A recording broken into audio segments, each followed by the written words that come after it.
A boy weight of 50 kg climb up a vertically height of 100 meter. Calculate the amount of work done. How much potential energy does he gain? पहला चीज कहता है vertically और horizontally दोनों में ये अंतर है। इसको क्या कहेंगे? हॉरिजेंटली, है ना, हॉरिजेंटली। और ऊपर की ओर चढ़ेगा तो वर्टिकली अपवार्ड, वर्टिकली अपवार्ड। ये हॉरिजेंटली है जो आगे जाकर के फोर्स लगने के बाद 90 डिग्री का थीटा कॉस थीटा बनाता है कि नहीं। लेकिन ये अपवार्ड करता है कि एक लड़का हमको बनाने तो नहीं आता है ना। अब नाक मुंह कान कहाँ से लाए, इसलिए इस लड़का को मान के चलिए कि लड़का है, पेड़ पौधा कुछ भी है। A boy weight at 50 kg, जिसका इसका वजन क्या है 50 kg है।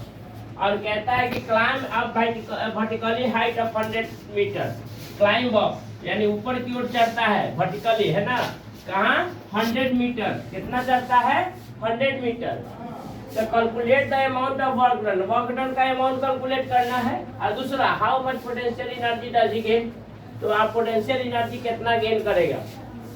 तो हमको क्या दिया हुआ है, मास ऑफ बॉडी हमको मिल गया 50 kg, हाइट कितना मिला है 100 metre, acceleration due to gravity कितना दिया हुआ है 9.8 मीटर पर सेकेंड, ठीक है। तो क्या होगा, पोटेंशियल एनर्जी सबसे पहले निकालते हैं। पोटेंशियल, चूंकि हम जानते हैं potential energy equal to work done equal to kinetic energy, कोई भी एनर्जी के बराबर ही वर्क डन होता है कि नहीं है।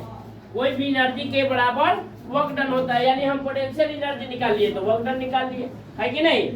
तो यहाँ पोटेंशियल एनर्जी का फॉर्मूला क्या होता है, m × g × h, है ना। तो मास कितना दिया हुआ है 50 kg, acceleration due to gravity कितना है 9.8, हाइट कितना है 100 मीटर।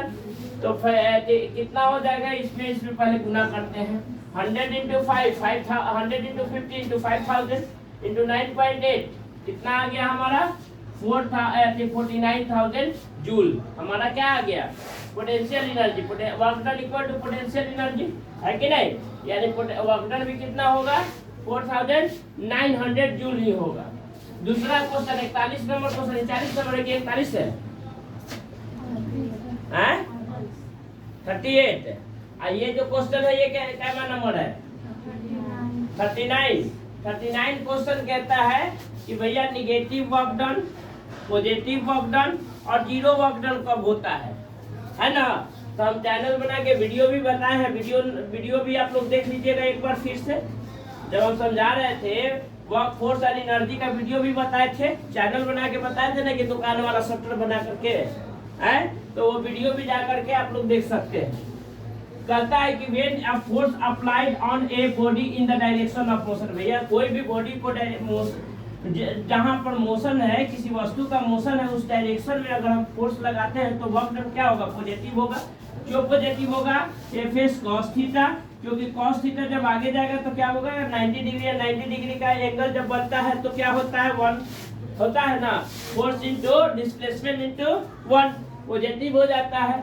उसी तरह से कहता है कि निगेटिव वर्क डन क्या होगा, तो निगेटिव वर्क डन हम बताए थे कि जब कहता है कि जब फोर्स एक turn body in the opposite direction of motion, motion इधर से है और कोई पीछे से हमको खींच रहा है, हम इधर भागना चाहता है, कोई पीछे से फोर्स लग रहा है इधर से मोशन, लेकिन कोई पीछे से हमको खींच रहा है। तो आपको समझ रहा है कि नहीं, पीछे से हमको क्या कर रहा है, खींच रहा है। तो जब उस अवस्था में होगा तो हमारा वर्क डन क्या होगा, निगेटिव होगा, है ना।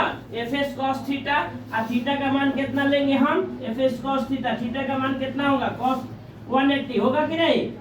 F S cos theta, theta का मान 180, यानी F into S into 180 degree, 180 degree का मान कितना होता है -1 होता है। यहाँ पुट करेंगे तो क्या आ जाएगा, निगेटिव वर्क डन आ जाएगा ना। फिर कहता है कि when a force act on the right angle of the direction in the motion the work done will be 0।